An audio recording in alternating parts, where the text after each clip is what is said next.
Este programa mostra os efeitos devastadores que o oceano pode ter na Terra, produzido meses antes do desastre ocorrido no Japão. Nós oferecemos nossos pensamentos e apoio às vítimas e suas famílias. A pressão fatal das profundezas. A pressão é uma tremenda força natural. Ela pode aleijar. Esmagamento. O sinal foi interrompido. Silêncio total. Ou a implosão em uma fração de segundo. Você nunca saberia o que te atingiu.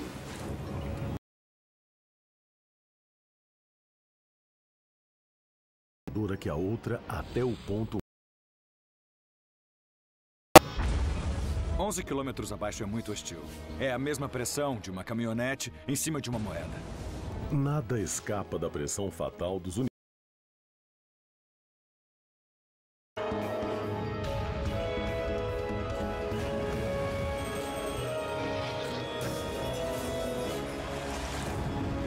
Universo submarino.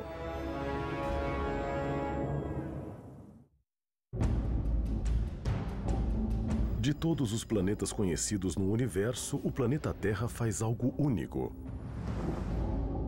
Ele sustenta a água. Muita água. Pressão fatal.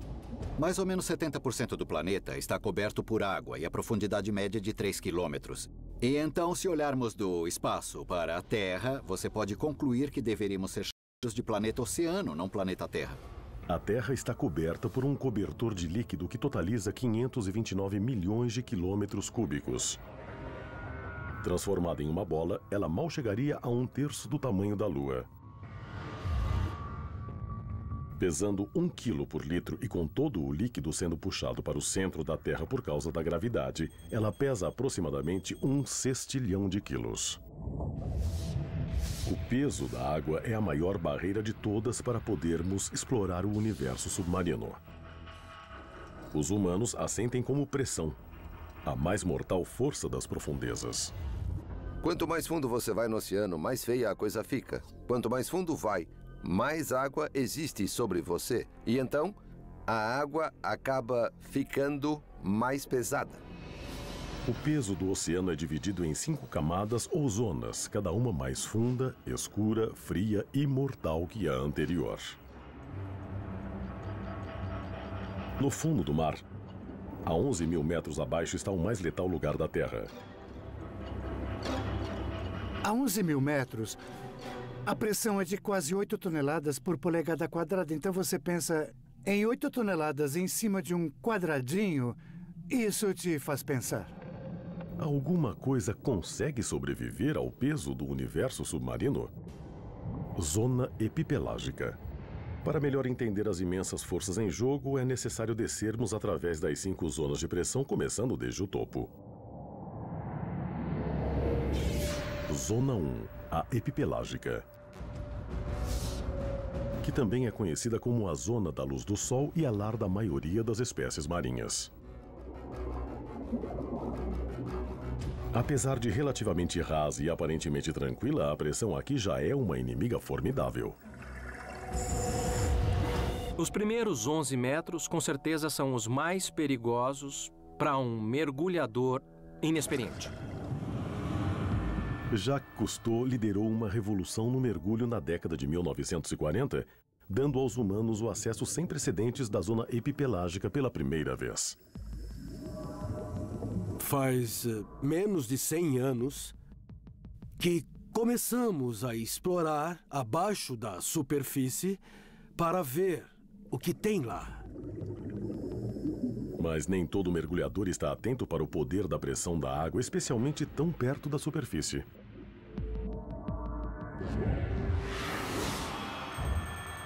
Bem próximo às Florida Keys, uma família de mergulhadores amadores se prepara para um mergulho de lazer rotineiro. Tratamos o mergulho como uma coisa familiar, fomos certificados há uns 6 anos e começamos a incorporar isso nas nossas férias. É como uma coisa de família que podíamos fazer todos juntos. Andrew DeVlieger e seu irmão gêmeo Matthew planejam passar o dia explorando um lugar popular de mergulho. 10 horas e 30 minutos.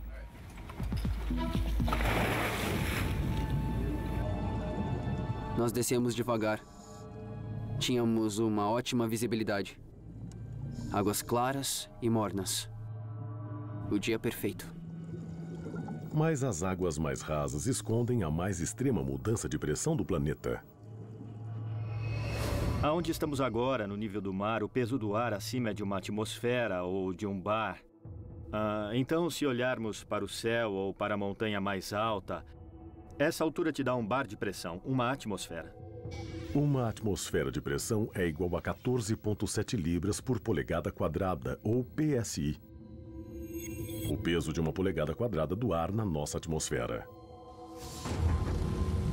Pelo fato da água ser 800 vezes mais pesada que o ar, o peso dos totais 16 quilômetros de atmosfera é igualado aos primeiros 11 metros embaixo da água. A primeira atmosfera, os primeiros 11 metros, são os mais difíceis de se acostumar. Eu sabia que precisava começar devagar, esvaziar meus ouvidos e me equalizar com a diferença de pressão. Logo que um mergulhador entra na água, a pressão começa a comprimir todas as bolsas de ar dentro de seu corpo.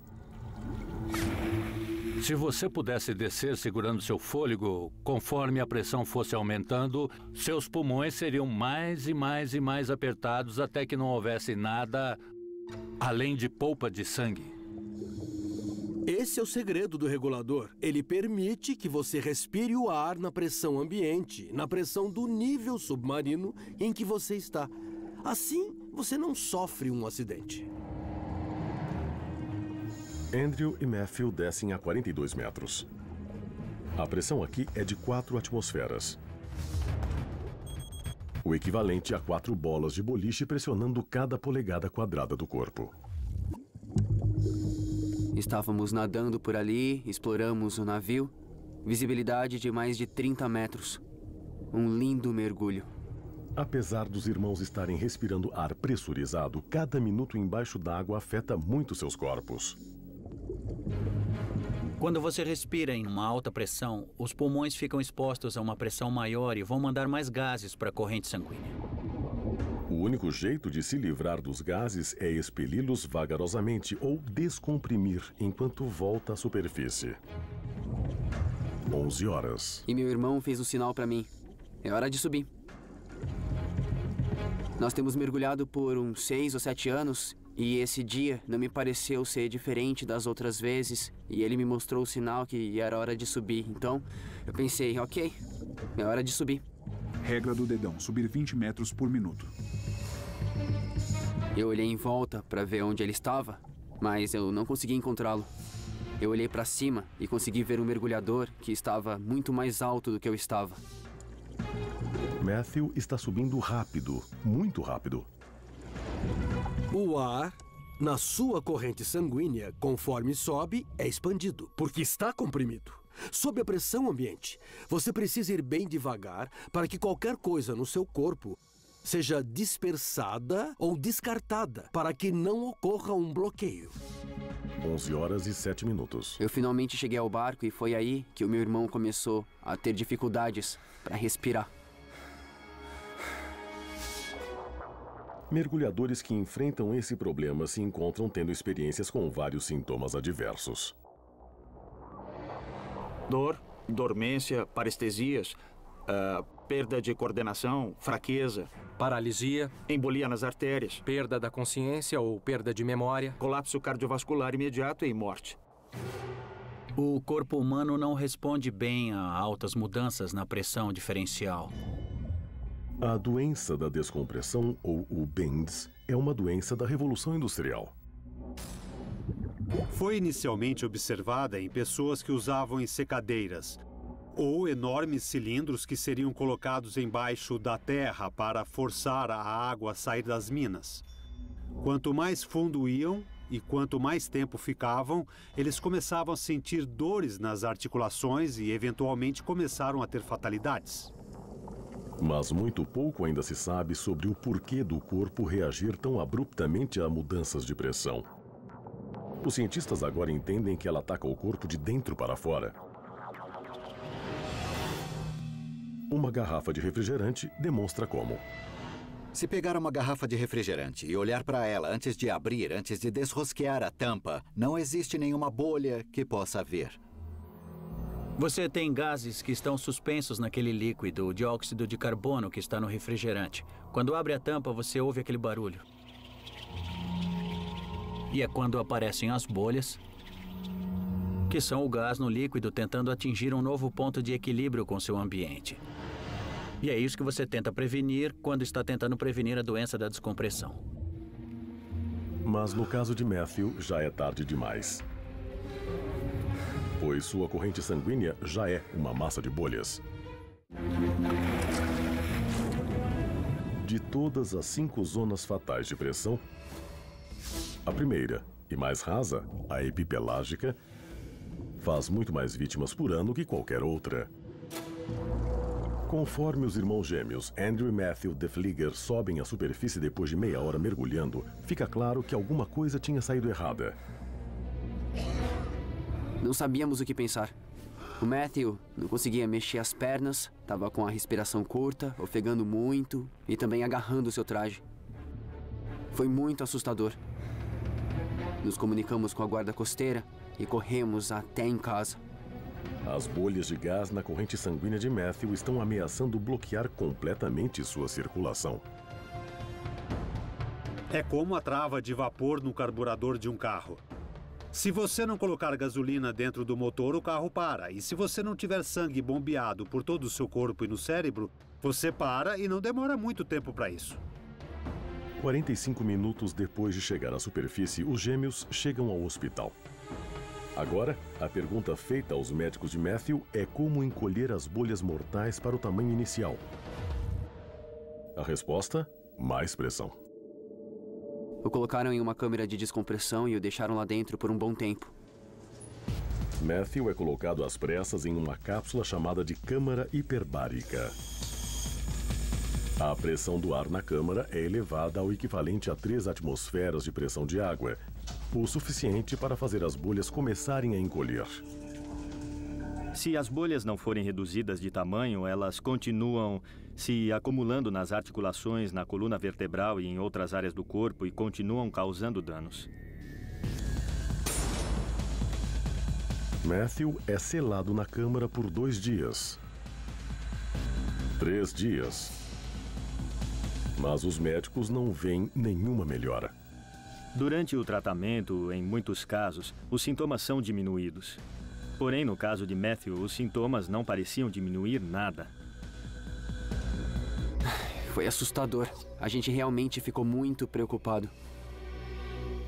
Finalmente, após 5 dias de tratamento, Matthew parece ter superado a pior parte. Apesar de sobreviver, ele vai pagar um preço alto. Eu fiquei na câmara hiperbárica por 5 dias, 5 horas em cada dia. Eu ainda não conseguia mexer as minhas pernas depois do 5º dia. Eu também não tinha muita sensibilidade. E aí o médico disse... Ele está paralisado do peito para baixo. Hoje, apesar de terem dito que nunca andaria de novo, ele recuperou uma parte do movimento das pernas. O caso de Matthew é raro. Somente 2% dos mergulhadores sofrem os bends por ano e menos ainda ficam paralisados. Com certeza eu ganhei um novo respeito pela quantidade de pressão que existe quando você vai para baixo d'água no oceano. Eu não entendia como a pressão aquática podia ser perigosa. A gente tem mesmo que respeitar a pressão. Matthew lutou para sobreviver à força mortal da pressão na mais rasa das 5 zonas oceânicas. Mas o que acontece ao corpo humano dentro da próxima zona de pressão aquática? Zona 2, mesopelágica. Também conhecida como a zona do crepúsculo, pois os raios do sol não conseguem passar dela. A zona mesopelágica vai de 200 a 1.000 metros, aonde a pressão chega a até 1.500 psi, tendo o peso de 2 quadriciclos em cada polegada quadrada do corpo humano. Nessa profundidade, o oxigênio é escasso e os animais são poucos e difíceis de avistar. Para poder se aventurar aqui, um novo tipo de tecnologia de mergulho é necessário. No começo dos anos 60, um grupo de pessoas do Instituto de Pesquisas Médicas Navais teve a ideia que dizia que o corpo humano podia ser tratado como uma esponja. Quando você expõe uma esponja seca à água, ela vai se expandir até que se torne completamente saturada. E nesse ponto, ela para de absorver a água e se estabiliza. De uma maneira parecida, o corpo humano também pode ser saturado. O mergulho de saturação é o mergulho onde você atinge o completo equilíbrio com os gases que você está respirando. Enquanto estão na superfície, os mergulhadores são pressurizados dentro de uma câmara selada que simula a profundidade onde trabalham.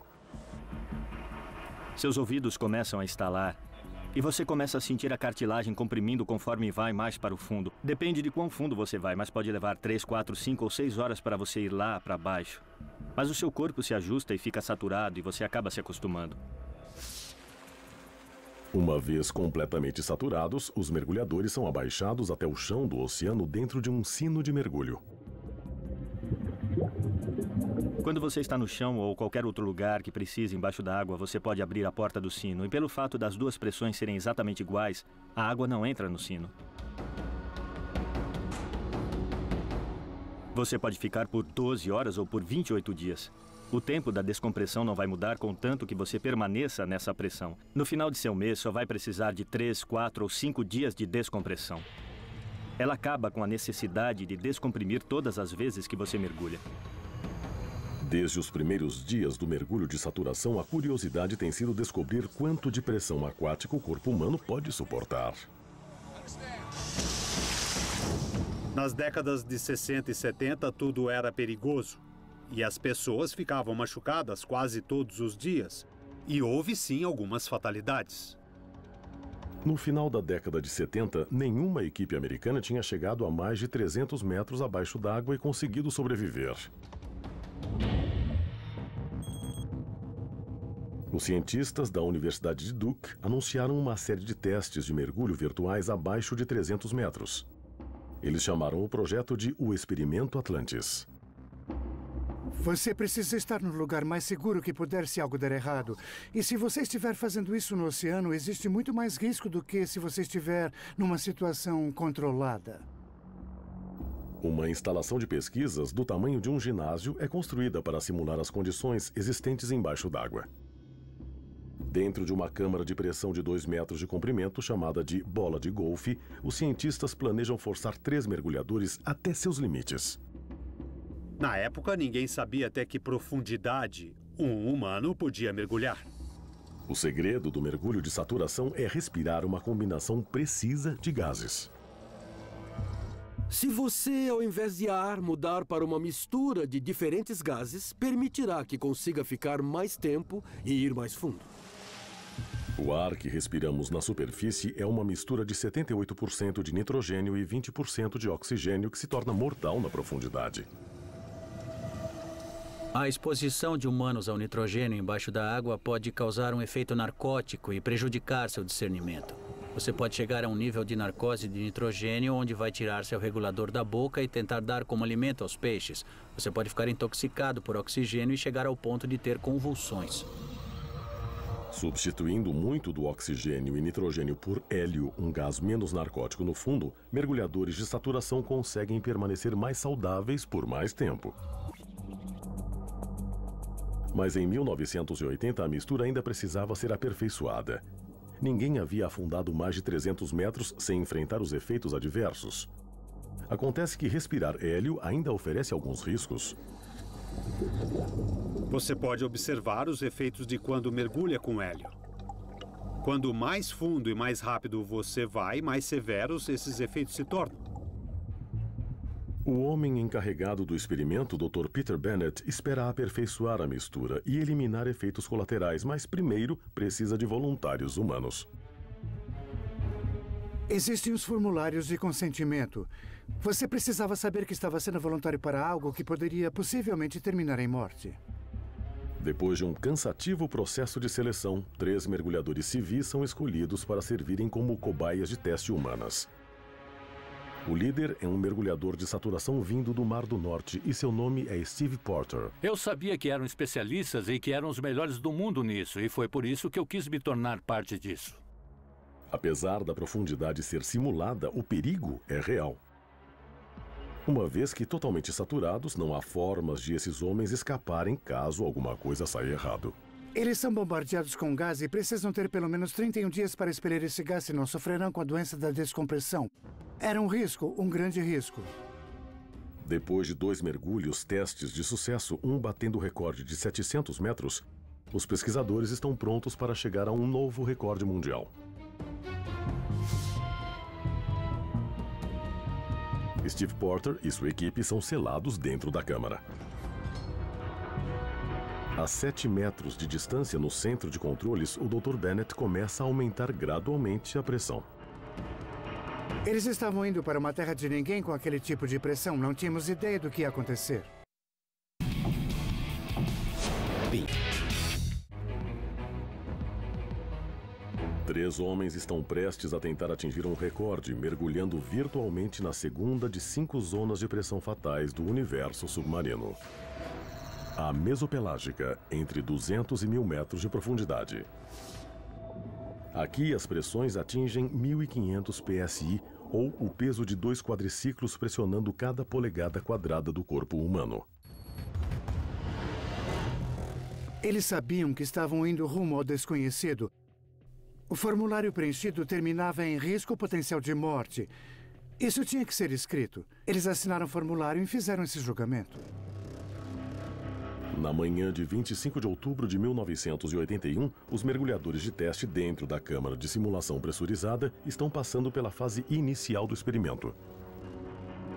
Você está submergindo quase 300 metros muito rápido. Fica quente.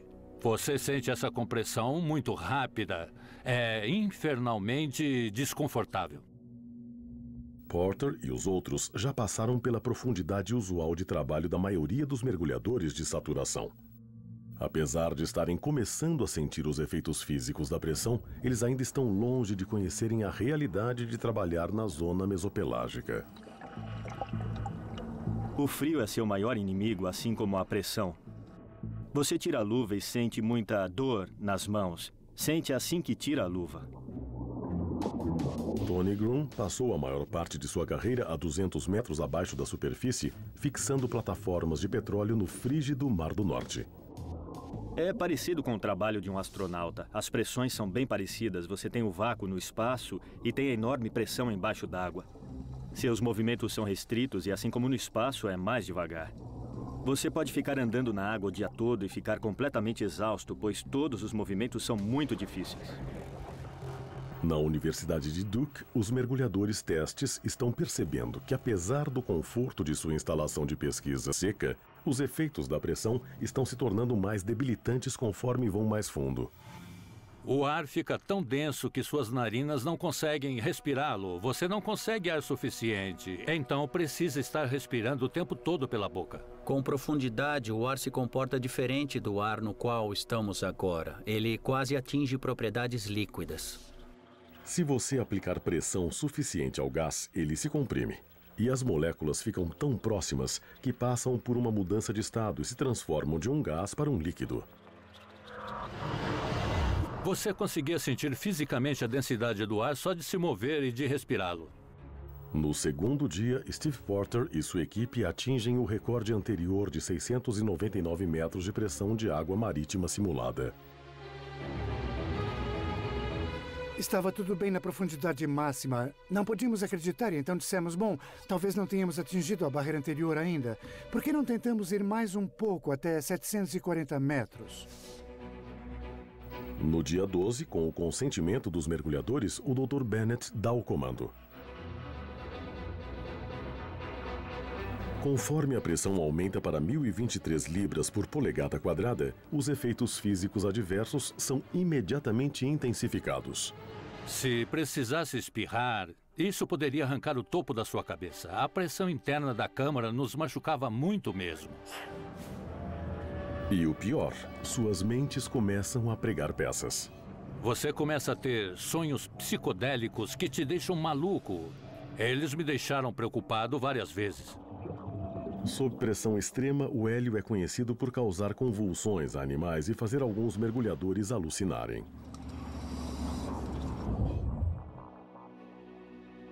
Apesar dos efeitos adversos, Steve Porter e os outros 2 mergulhadores conseguem suportar um dia inteiro abaixo de 737 metros, estabelecendo um novo recorde mundial. Mas eles pagam o preço pela glória. 35 longos dias de descompressão sem terem contato com o mundo externo. Não havia um meio termo, não haviam atalhos. Eles podiam passar coisas pela porta médica, mas se algo desse errado, tudo ficaria nas minhas mãos para consertar. Os homens emergem exaustos, mas vivos. O experimento de Bennett é um sucesso, mas esse será o mergulho de saturação simulado mais profundo que ele irá tentar. Existem limitações na quantidade de pressão que o corpo humano pode suportar. Eu, pessoalmente, fiquei feliz que paramos em 737 metros. Eu não gostaria de ir até 1.000 ou 2.000 metros. Acho que não podemos levar humanos até lá. Chegar mais fundo que a zona mesopelágica significa ter uma pressão muito maior que o corpo humano pode aguentar. Zona 3, batipelágica. A zona da meia-noite, além do alcance da luz do sol. A pressão nesse lugar de noite eterna está próxima aos 5.800 psi, o equivalente a uma caminhonete grande em cima de cada polegada quadrada do corpo humano. Para conseguir chegar mais fundo do que o corpo humano consegue, você precisaria usar um veículo não tripulado ou um submersível. Por milhares de anos, os homens tentaram fazer barcos que viajassem embaixo d'água. Mas até a década de 20, nenhum deles tinha conseguido passar de 130 metros. O conhecimento do fundo do mar em 1920 era mínimo, se muito. A maioria dos biólogos acreditava que não havia vida no fundo do mar, que a temperatura era muito baixa e a pressão de toda a água era muito alta. A primeira tentativa de atingir a zona batipelágica se situa no começo da década de 30. Não por nenhuma marinha do mundo, mas por 2 civis destemidos, com grandes sonhos e sem rede de segurança.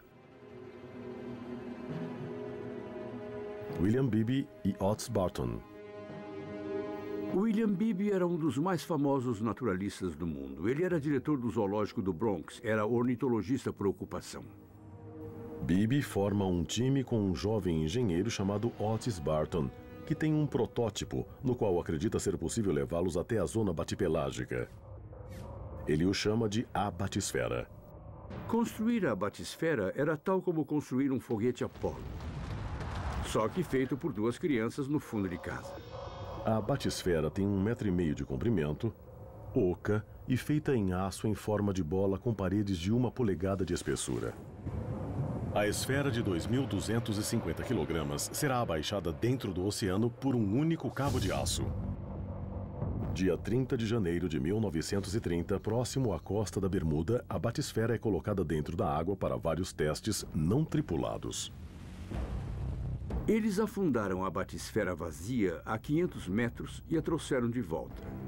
E quando a trouxeram de volta, Beebe pôde ver que havia água no interior. A batisfera teve um vazamento e a água entrou sob pressão. Então Beebe abriu a escotilha e, de repente aconteceu que a pressão interna a atirou a 15 metros de distância. Esse era o tanto de pressão dentro dela. O que o teste mostrou a eles era exatamente o que teriam sentido se estivessem dentro da esfera com a água entrando nela. Depois de 4 anos de testes, incluindo um mergulho tripulado a 260 metros em junho de 1930, Beebe e Barton trabalharam em aperfeiçoamentos no protótipo. Eles estão prontos para fazer história.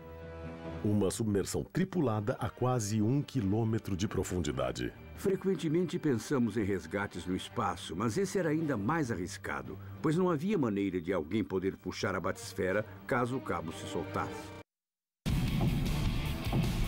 Bem-vindo ao H2, um oferecimento de...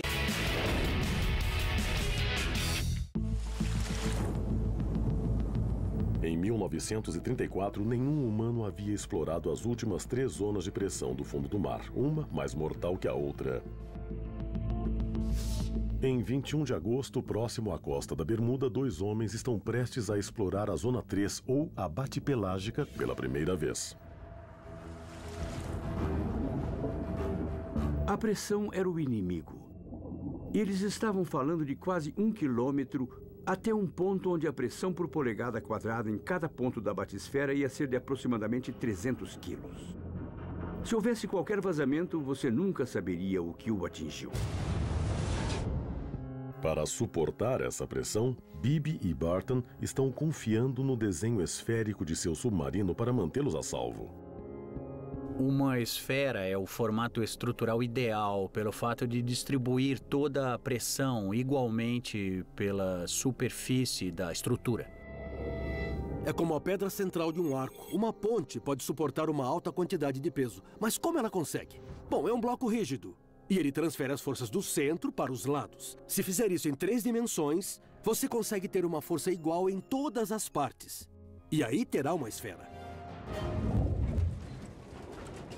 Em alguns minutos descendo, eles passam seu recorde mundial anterior de 260 metros.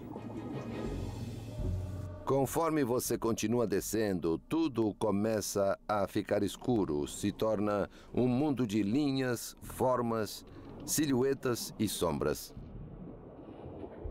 Conforme eles desceram além do alcance do sol, eles começaram a ver animais que ninguém havia visto antes disso. Essas criaturas são estranhamente não substanciais, muito diferentes dos animais terrestres. A maioria dos animais habitantes das profundezas é feita de fluidos. Eles não têm espaços com gás em seus corpos. Pouco menos de 1 quilômetro a 992 metros, tanto a batisfera quanto seu cabo milagrosamente aguentam. Para mim é incrível que eles tenham sido baixados até o fim do cabo dentro da água muito mais fundo do que a batisfera e o cabo eram capazes de aguentar.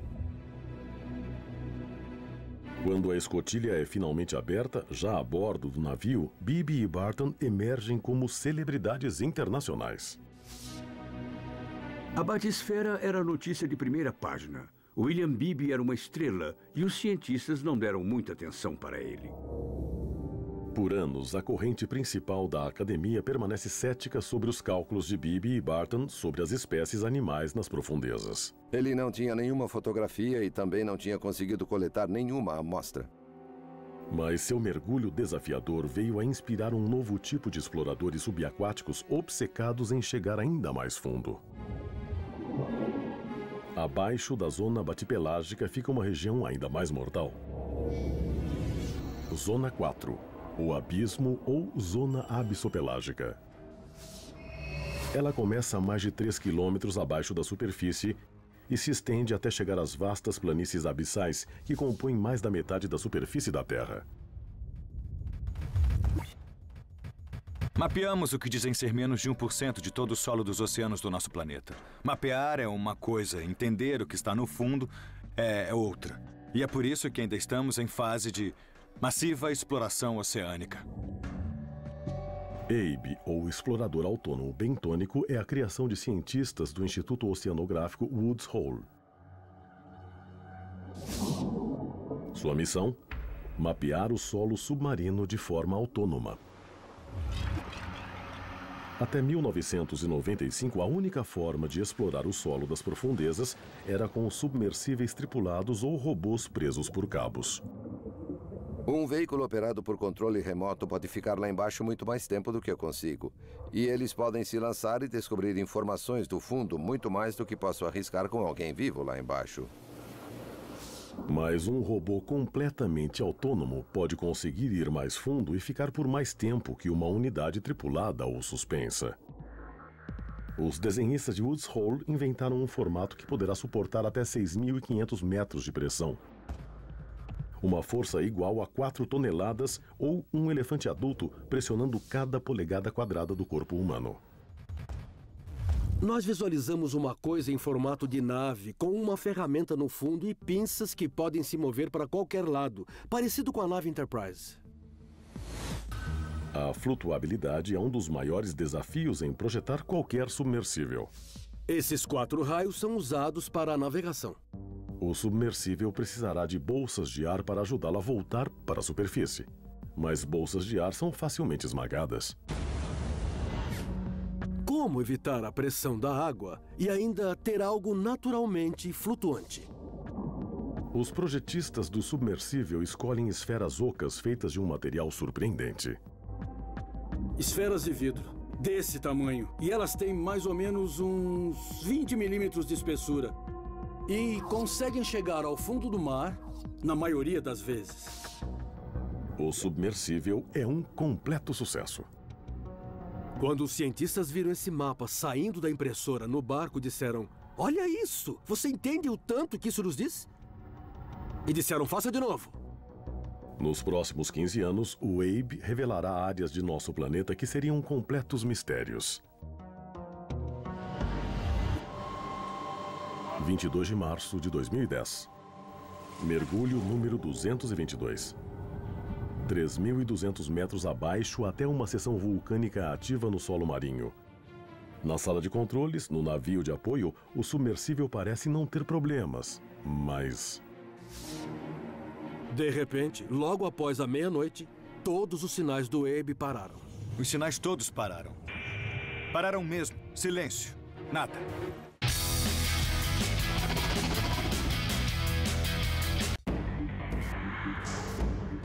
Quase 3 quilômetros abaixo, na abissopelágica, a quarta de 5 zonas mortais de pressão, um robô autônomo de $1 milhão chamado de Abe some misteriosamente.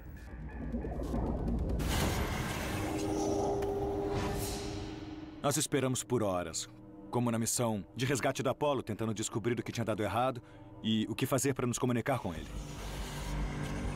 A 3.200 metros abaixo da superfície, o Abe está suportando por volta de 4.250 PSI, ou o peso de uma caminhonete esmagando cada polegada quadrada.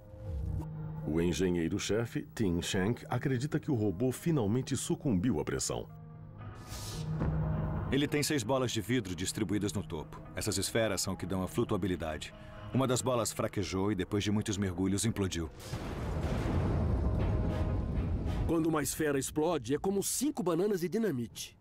Então, tente imaginar o que vai acontecer com a esfera próxima a ela e a outra que vem depois. No final de uma implosão catastrófica, não sobraria muita coisa do robô no solo oceânico. Em 15 anos de operação, o Abe consegue mapear pouco mais de 2 milésimos de 1% do solo oceânico. Mas mesmo que ele tivesse sobrevivido, ele não foi construído para suportar a mais funda e mais letal região de pressão do universo submarino. Zona 5, a adopelágica. Nessa noite sem fim, a temperatura está pouco acima do congelamento e a pressão é igual a incríveis 8 toneladas por polegada quadrada, o peso de uma escavadeira pressionando cada polegada quadrada do corpo humano. A zona adopelágica consiste em valas íngremes que afundam abaixo das planícies abissais no solo oceânico. Essas valas são rachaduras na terra entre as placas tectônicas. A parte mais velha do solo marítimo que temos na Terra está associada a essas regiões, onde uma das placas está entrando embaixo de outra. Somente 2 homens, um oficial da Marinha Americana, Don Walsh, e um engenheiro suíço, Jacques Picard, tentaram explorar a parte mais funda das valas dessa área. Eles chamaram seu protótipo de Trieste. O Trieste foi ou é o que se chama de batiscaf, e diferente da batisfera, que é baixada até o fundo por um cabo de aço, o batiscaf consegue descer na superfície independentemente do barco e é similar a um balão. A pequena esfera de aço de 2 metros fica presa a um enorme tanque em forma de balão de 16 metros cheio de gasolina para a flutuabilidade. Nós o testamos. Foi um mergulho raso no porto e ele foi muito bem. Depois fizemos um mergulho de 7.800 metros e ele funcionou bem e estávamos prontos para o último mergulho. Mar das Filipinas, Vala de Mariana. Na manhã do dia 23 de janeiro de 1960, o batiscafo é baixado na água e começa a descer. Conforme descíamos no mergulho profundo, ele funcionava de acordo com o plano. Mas chegamos a 6.500 metros e ouvimos um barulho muito alto. Nós demos uma olhada em volta e não conseguimos ver nada errado. Se o casco não tivesse suportado a pressão, teríamos morrido antes de termos ouvido o barulho. Convencidos de que a integridade da estrutura da esfera não fora comprometida, eles continuaram. Logo, suas luzes iluminaram um plano e enlameado solo. E aí, eles viram algo inesperado. Nós vimos um peixe achatado, como um pequeno linguado. Isso é importante porque peixes achatados vivem no solo oceânico, então se você vê um, existem mais deles. Isso quer dizer que existe vida marinha até mesmo nas partes mais fundas do oceano. Só quando voltaram para a superfície que perceberam o tamanho do risco que correram. Eu pude ver essa rachadura bem fina atrás do tubo de entrada. A partir desse dia, mais de 50 anos depois, não houve mais mergulhos tripulados nessa profundidade. É considerado muito arriscado. 31 de maio de 2009. Mas cientistas do Instituto Oceanográfico Woods Hole acreditam que seu submarino novo em folha, Nereus, pode sobreviver à viagem. Um dos grandes desafios de construir um veículo como o Nereus é fazer com que resista a pressões esmagadoras que existem a 11 quilômetros abaixo da superfície. Diferente das 6 esferas de vidro do Ape, o Nereus usa mais de 1.500 pequenas esferas feitas de uma forte cerâmica. 6 horas depois de entrar na água, o Nereus atinge o fundo da trincheira. Em 31 de maio de 2009, nós atingimos o fundo desafiador, a parte mais funda, e foi como se todos juntos respirassem fundo. E logo o Nereus ofereceu um lampejo dentro de um mundo alienígena. Eu fiquei muito surpreso de ver a fauna no fundo. Nós vimos 14 espécies, vimos anêmonas pedunculares que eu nunca tinha visto antes. Você tem que se preparar para esses momentos inéditos quando você vai até uma área que nunca foi observada. O chão da vala também revela lugares de água quente. Lar de criaturas que podem providenciar amostras das formas de vida mais antigas da Terra. Eles vivem de substâncias químicas que saem bem lá de dentro do solo marinho. É carregado de sulfureto e metano e outras coisas ruins que matariam humanos, mas lá eles prosperam. Essas criaturas dão aos biólogos o que pensar. Se animais podem se adaptar a condições tão extremas, provavelmente a vida possa existir em qualquer lugar, até em outros planetas. É um sonho evolucionário dos biólogos, poder olhar uma coisa intimamente ligada com a Terra que possa causar impacto na forma de como entendemos a vida em outros planetas. Os cientistas, usando robôs sofisticados como o Nereus, deram uma rápida observada dentro das misteriosas profundezas do universo submarino. Quanto mais exploramos, mais descobrimos, e mais descobrimos que, na verdade, sabemos muito pouco.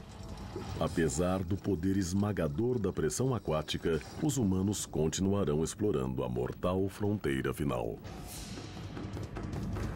As pessoas entendem a exploração espacial, pois olham para cima todas as noites e veem o céu. Elas não conseguem ver o fundo do mar e não veem o imenso oceano submarino.